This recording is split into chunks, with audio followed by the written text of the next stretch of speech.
Welcome everybody. I'm gonna start sharing my screen. You are at the VRAR Association January virtual call. We have our speaker Daniel Gyekye that I'm gonna give the microphone, turn the microphone. But before we get started, I want to introduce all of you that are not aware of what we do at the VRARA, what we do and what we're about. This is our presentation for today. What I want to speak about is who we are, who I am, and why we're today here with Daniel presenting using immersive technologies. Roberto Asa, I'm the chapter president of the VRAR Association in Seattle. I consult executives, managers, and professionals in small and the mid enterprise to implement XR into their daily operations. I lead this Seattle chapter with 2 active board members, board chairs, and 2 advisors that join every now and then.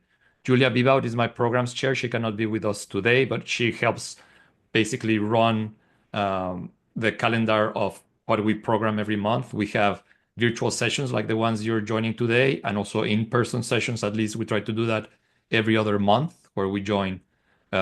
We have companies that we go and about where they have projects going, like the Seattle Center, Capitol Hill, the Central District, and whatnot. And Aryan Kolb, who is my communications chair, and he runs everything that we do in terms of video editing and website presentations. For those of you not aware, the VRAR Association is a global association. We're conformed of 60 different chapters in different cities, 60 different presidents like myself. We run these chapters, and we run the programs and initiatives designed to accelerate anyone's growth, knowledge, and connections in the XR space. So thank you everyone for joining and for being interested in what we do in the VRAR Association. In big statistics number, over 4,000 companies, brands, and schools join our weekly and monthly calls and summits. Again, like I mentioned, 60 chapters. There's about 100 plus staff running events here and there. 25 industry committees on a weekly online meeting. So that's where I find out the most value of being a member, on the weekly committees that keep the conversations going. We have a community that is built out in Slack. 7,000 members join on a monthly basis. 40,000 people follow us in LinkedIn, 10,000 in Facebook, 60,000 on an email list that we reach to every time there's something going on, and 25,000 in X. Training podcasts and webinars available in the VRARA website. And we also have an equipment rentals program for those of you that are looking to reduce costs, access to the Vive headsets, PlayStation VR, and Oculus, or I should say Meta. So thank you again for attending. There's my information. I'm going to turn over the microphone to Daniel. Please feel free. I want to make this very conversational. It's being recorded for those of you that are watching later in our YouTube VRARA channel. You can always reach to me in that email, or look at the website and theverara.com. And I'm going to turn it over to Daniel, who's going to walk us today through today's keynote session. Daniel, please take it away. Thank you. Thank you so much. I really appreciate the opportunity to present my research. So I am Daniel Gyekye. So I'm a PhD student at the University of Oregon. And I'm from Ghana. I'm an international student, and I'm currently doing my research in immersive media technologies and African folklore and STEM education. So as he said, it's going to be like a conversational forms whilst I also present my research. So after that, if you have any question, if you have anything to discuss, let's feel free to discuss that. So before we start this presentation, I would like to show you a quick video. It's just a 1-minute video. And after the video, we will start with the presentation. Imagine a world where STEM concepts come alive through the rich tapestry of African folklore, an immersive journey where culture meets science, turning learning into an engaging, unforgettable experience. Research shows that integrating culturally relevant materials enhances engagement, particularly for students from underrepresented backgrounds. For example, Anansi the spider, a central figure in West African tales, can be used to teach engineering principles such as structural integrity through his web building, making STEM relatable and accessible. We will assess the project's effectiveness using two primary methods. First, behavioral observation will monitor how students interact with the VR environment, providing insight into their learning processes. Second, pre- and post-experience surveys will measure changes in motivation, comprehension, and attitudes towards STEM. These methods will provide a comprehensive understanding of the project's impact. Join us in transforming how we inspire the next generation of innovators by creating engaging, culturally relevant learning experiences. So we're going to talk about using immersive media technology, African folklore, storytelling for STEM education. And I have the previous video that I showed summarized everything, but I'm going to take you deeper to what I intend to do. So before I go, I'm going to acknowledge these people. They have been very, very supportive to me, and I've been working with them in Ghana, called Young at Heart Ghana, and Professor Josephine Godwell at the University of Alberta, and a friend I lost, during the last year, who was also part of the team. So I'd like to acknowledge their work and their contribution to my development on this project too. So first, I'm going to talk about Anansi the Teacher application. Why am I going to talk about this? This application was developed by the team that I just made mention of previously. So during the COVID-19 pandemic, students were asked to stay at home and schools were closed. We were in Africa. What are we supposed to do? So this group of people, we came out and we're like, okay, so we think we already have stories in the Ghanaian society, in the African society. Why can't we use these stories to create something to engage the students during the pandemic so that at least we can engage with their parents and other things? So we came up with this story called Anansi the Teacher application. And that was it. And we developed this application. And this application, as you can see, it has a comprehensive aspect and it also has STEM aspect. So these applications, parents at home also had the opportunity to engage their kids, teaching them African folklore and engaging on this application. At the end of the day, this application was a boom. Everyone was using it in the country. In West Africa, people were using it because it was engaging people. And so this initiative received the best initiative in Africa. That is the Point of Light Award. And we received that from the British High Commissioner, that's in Ghana. So this was a wonderful initiative. But going forward, this is the impact of the initiative. We had 3,760 downloads. That is it. We also have 535 engagements. Now, we came up with a program called Anansi the Teacher at Home. Why Anansi the Teacher at Home? Because it was during the pandemic. So we decided, okay, so we are creating this app for kids to use it at home. Yeah, parents homeschooling. Yeah, so we had 250 students signing up for this program, Anansi the Teacher at Home. We also had 234 baseline tests and responses.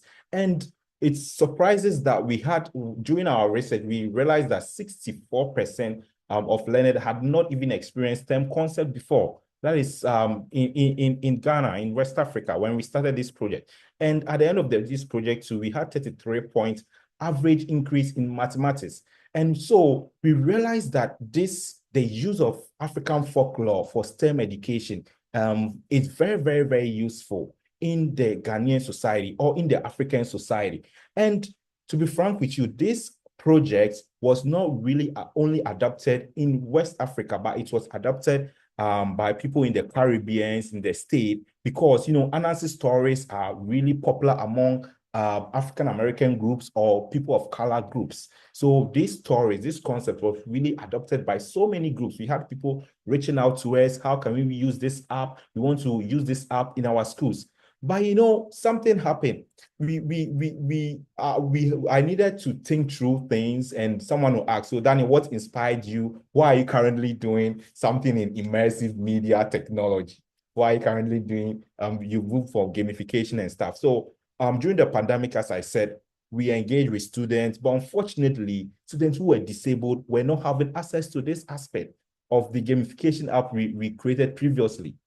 So I had a friend who told me that, he didn't really have access to all these things. So at first, my research was really into using virtual reality to teach people who are disabled. That was how all these things started. But when I started it, I realized that it was really, so that is why I'm also doing this presentation. It was really difficult to implement that because it has so many complications, so many processes that you need to go through, so many ethical issues that you need to go through. So my professor told me that, Daniel, if this process is going to be a lot, just look at it from this perspective for now, with STEM education, and let's take it from there. So it's in future, one of my future research is still go into how this can still help people who are disabled, deaf students, or even visual. So the next is limited adoption of immersive media technologies in Africa. When I started doing immersive media technologies in Africa or gaming, people ask me, Daniel, why are you doing gaming? It's not really popular in Africa. A lot of people are not doing it in stuff, but I realized its potential in Africa. And also the untapped resource or exploration of Anansi folklore for innovation. I tell you, Anansi folklore has not been untapped in West Africa or in Africa.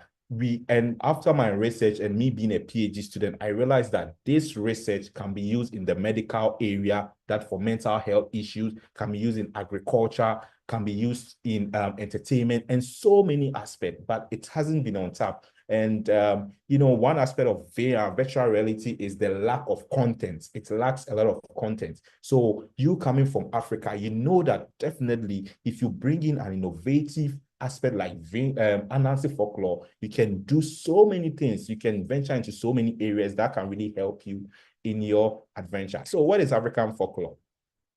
Well, when we were young, our parents used to tell us stories. We sit by them, nice stories and other stuff, and jokes and stuff. So there are some of the stories that are oral stories, myth, legends that have been passed down from different cultures.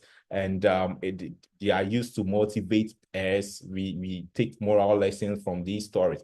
So key features of African folklores, we may have moral lessons in these African folklores, reason why you can use in so many areas, even like that of the mental health, to release stress, anxiety, pain, all these things.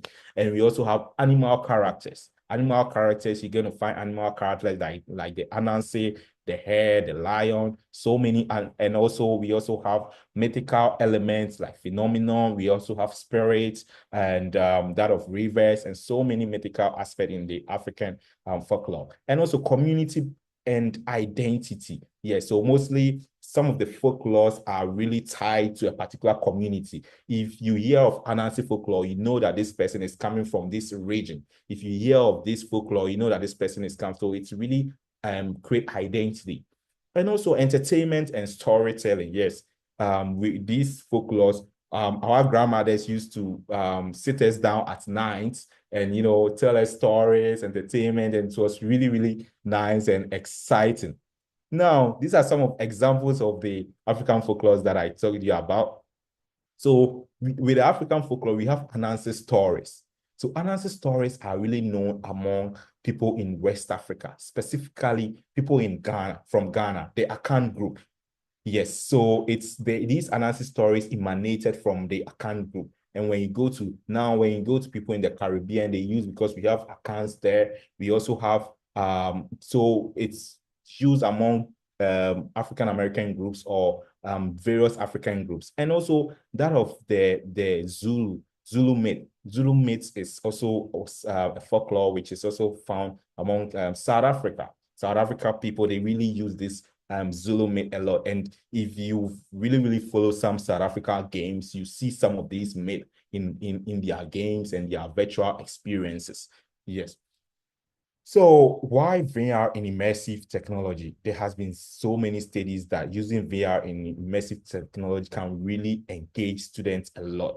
Yeah, it's very, very much important. And cultural relevance can also, a research conducted by Latson also explained that culturally inclusivity education can also help students, and it can impact engagement, which is really, really important. And just like what I said, imagine using a different aspect of story to teach your kid who doesn't know something about a particular people or a particular story.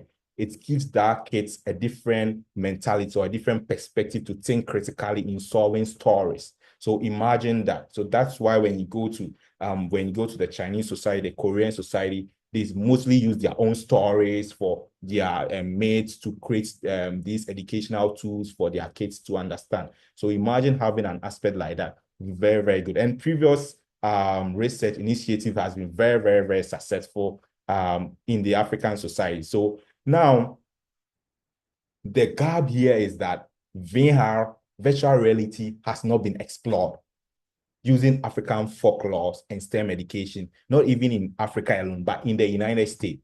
It hasn't been explored and in our education sector. So I'm looking at it, a project that can push an agenda for something like this to be implemented in maybe if parents or teachers want to implement this in their schools to teach people of color or students, anyone who wants to learn about Africa or anyone who wants to use a different perspective to teach STEM concepts, because you can't teach STEM concepts, it's really, really boring. So just use African folklore and trust me, you are good to go and your kid would really enjoy it. So now immersive media, now how can we use the VR itself?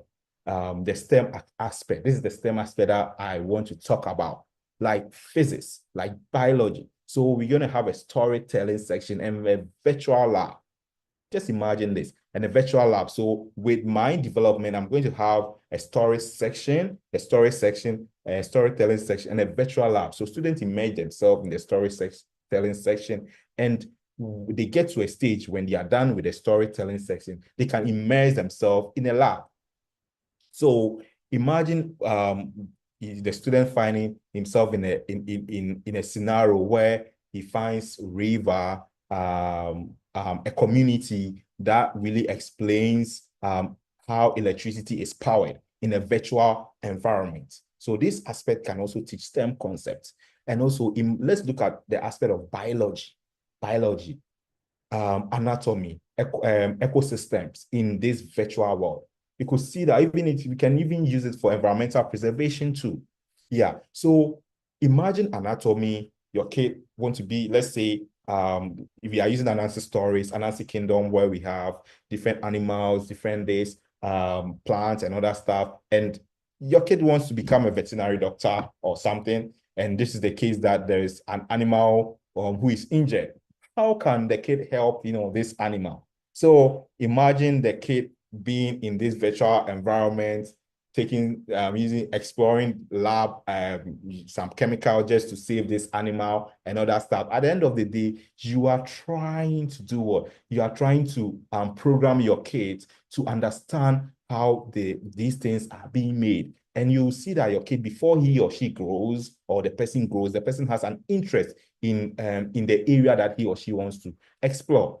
Now, problem-solving aspect. So student can enter through role playing. So with this one, the students himself or the students find themselves playing a role in the virtual world. So I find myself, there is flood in Anansi Kingdom, or there is a flood in Anansi Kingdom. Now, I want to save these people. Now, how can I save these people? I can save them by constructing a bridge. Okay, so now this is where engineering comes in. So we don't forget that we are going to use the curriculum of engineering from taking it from the school curriculum that we have to develop a bridge in a virtual world to save the community to cross to another place. So imagine this concept. Now the students understand the engineering aspect, building a bridge and all these aspects too. Now let's look at that of with the using mathematical tools, puzzles, and those things. And the student gets to a place and the student needs to understand an equation for the students to either cross or for the student to save someone's life or for the student to move to a stage. So you could see that Anansi Stories has so many aspects we can use in teaching STEM activities in STEM activities in so many places. Now, let's look at problem solving. We may also have geometry, shapes, and structures. We may also have problem solving like puzzles, just like I just said, statistics and probabilities, decision-making, stories. We may also look at even data analysis, which can be a different way of teaching data analysis, which is sometimes difficult to teach students, like having the population. So these are the animals, or these are the people they have there. How can you find the mean among them? How can you find the medium? How can you calculate this, and that? You see, you try to use the folklore or the characters in these stories to create this data analysis for students, measurement and time. Definitely speed, distance, a race, at what time did Anansi walk from this place to here? Can you measure it? So many aspects that we can use in teaching STEM concepts and problem solving. Now, expected results, impact on engagement. So at the end of the day, what is going to be my focus? Well, what is going to be my results? That's it. So at the end of the day, I'm going to improve what participation in STEM concepts. That's what I'm going to do. Now, my research is also going to look at which of the preferred stories. We have a lot of analysis stories. So for you to filter out which of them best teaches this particular STEM concept. So let's say if this is an analysis story about Daniel, this story can teach biology. This story can teach physics alone, and it makes it simple. So when you are talking to an educator, they won't find themselves looking for a lot of stories. They just know that this story can teach this aspect, and you are good to go. Now, cultural content. So assess how cultural background influence learners' effectiveness. How am I going to collect data for all these things? I'm going to use an interview section. I'm going to interview the students. I'm also going to use the focus groups with teachers. Yeah, the teachers are also going to immerse themselves in this environment, and also I'm going to look at how the teachers react to it, and how their response to this aspect. So in conclusion, my research has VR-based platform integrating analysis stories can engage diverse students in STEM activities. So future impacts, the study would inform future curriculum development. Yeah, contributes to global STEM education initiative, and offers a model for integrating cultural narratives with technology to bridge cultural gap. Thank you very much.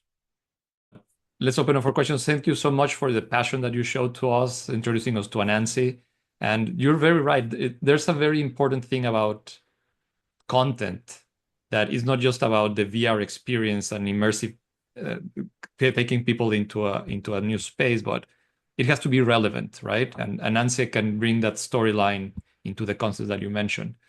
If anybody has a question, please ask away, or we have about 5 minutes left.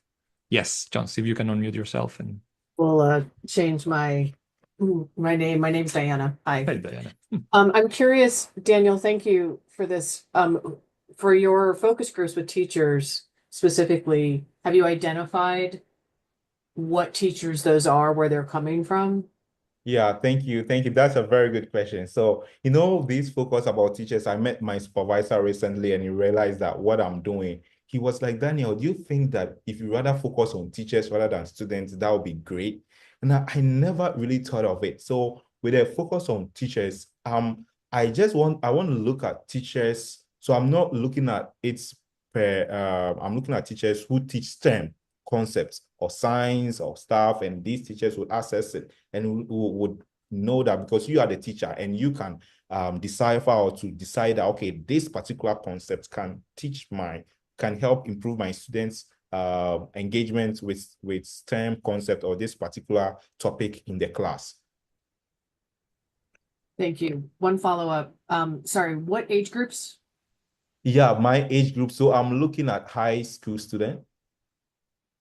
Yeah. Yeah, I'm looking at high school. The previous one that we developed, for the gamification one, the age group was, I think it was K-12 students. Yeah. But with this one, we've moved from that because we've already done that, and with the STEM concept and the VR concept that we are looking at, because of how immersive they are going to, engage in. So we decided to move to a different level by looking at high school students too. Yeah. Thank you. Jamie, you had a question, Jamie? Thanks for that presentation. I think cultural stories are very important. I've done a lot of work with Native Americans in Arizona and Mexico, and it's the stories that children typically have been taught through families passing them down over and over generations. Those stories have kind of dropped out. So anytime you can tie into those stories again and make them real and then connect them with STEM, I totally applaud. I've got a couple questions. One is, you're still associated with educators in Africa, I assume.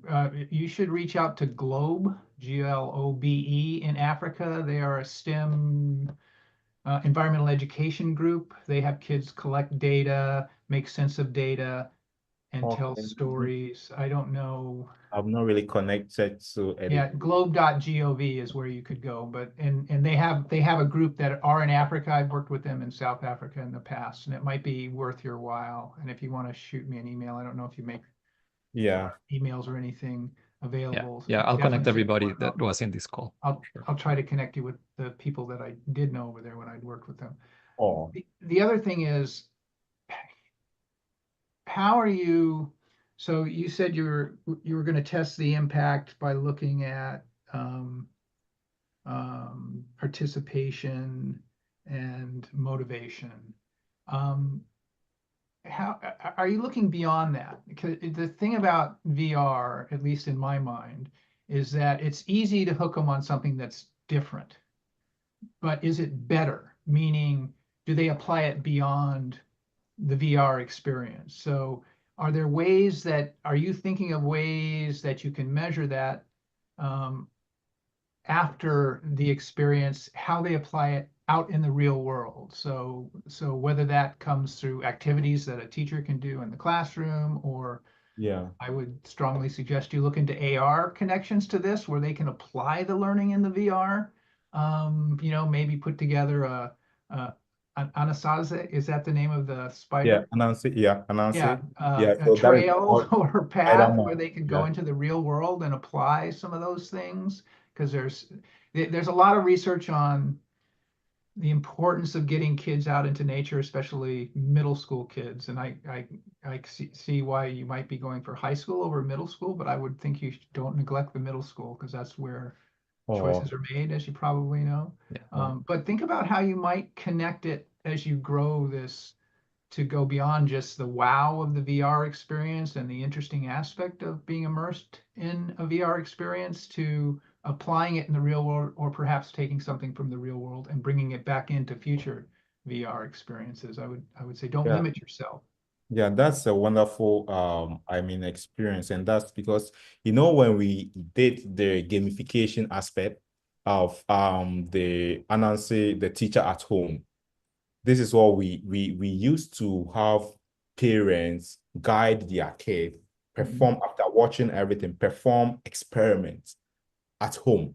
So they do that experiment and everything, and now they send us the video on the app, and we now give them feedback, we grade it, and we also share it as stories on our website or something. So just like what you are saying, I think that is great. And I can still look at how, just like after, using the experience, what is next? Yeah, thank you very much. And are you doing any eye tracking or anything within the app to see what are they focusing on? What are they spending their times on? What's the percent engagement? I mean, there's some really cool heat map apps out there that you can. Yeah, and also actually I'm new to VR. Robert has been very, very good guiding me to this research, and I'm very good that I have educated to, people that I can work on the project. Looking forward to work on the project with anyone who would very, very interested, on working on the project with me, because I want to work on it among students in the state here. That is my focus. So I'm looking at, trying to connect with people who will be interested in helping me out with that. Yeah. Well, good luck with it. It sounds like a neat project. Yeah. Thank you for participating, Diane. And Jamie, you bring a very good point. The progression from VR to AR, and then utilizing tools that you might not even be thinking in your project so far, like eye tracking, right? It's something that we in the XR space have have grown with, right? As the technology has progressed. But Daniel, as you incorporate this, Jamie brings really good points, and we have very little time left, about a minute. Is there anything else that you want to express to the audience today, Daniel, that challenges, last words of wisdoms that you have in terms of how you have been progressing with your educational communication experience? Yeah, so first, I would like to take this opportunity to thank you all for coming and spending your time to listen to what I have for the group. I really appreciate this a lot. And it's been a little bit of confusing journey. Starting something in VR, just like what I said, I started with disability and I realized that disability was a lot. I started with audio description for people and it was a lot. So I really appreciate it. And also I'm open to, any support in my aspect. And I'm currently applying for a grant at the University of Oregon to start a project. And mostly one of my challenge is getting that is developers, though I'm novice in developing this thing with the Unity and the VR. I just started that recently last semester in a class, so I'm not really perfect in building this VR platform. So I'll really appreciate if you having a connection in anyone in this area I'll be very happy to share my ideas and design the VR environment to start my project. So I really appreciate this opportunity to be part of this team. So thank you. Perfect. All right. So Diana is saying, if you're interested at some point in general public prototyping, please let her know. So what I'm going to make after this call is connect all of us in this call, the 6 of us, and make sure that we can keep the conversation going. This should not be the end. The recording, again, I'm going to stop the recording. It will be available on YouTube if you want to refer to it. It's going to take me just a couple hours, maybe by the end of the day, it will be up in the VRARA YouTube channel. I want to thank Daniel for taking the time today to show us your approach to using VR in STEM education, and everyone else who participated, especially Diana and Jamie, for offering to help and bringing up very important questions. Thank you, everyone. I'll see you next time.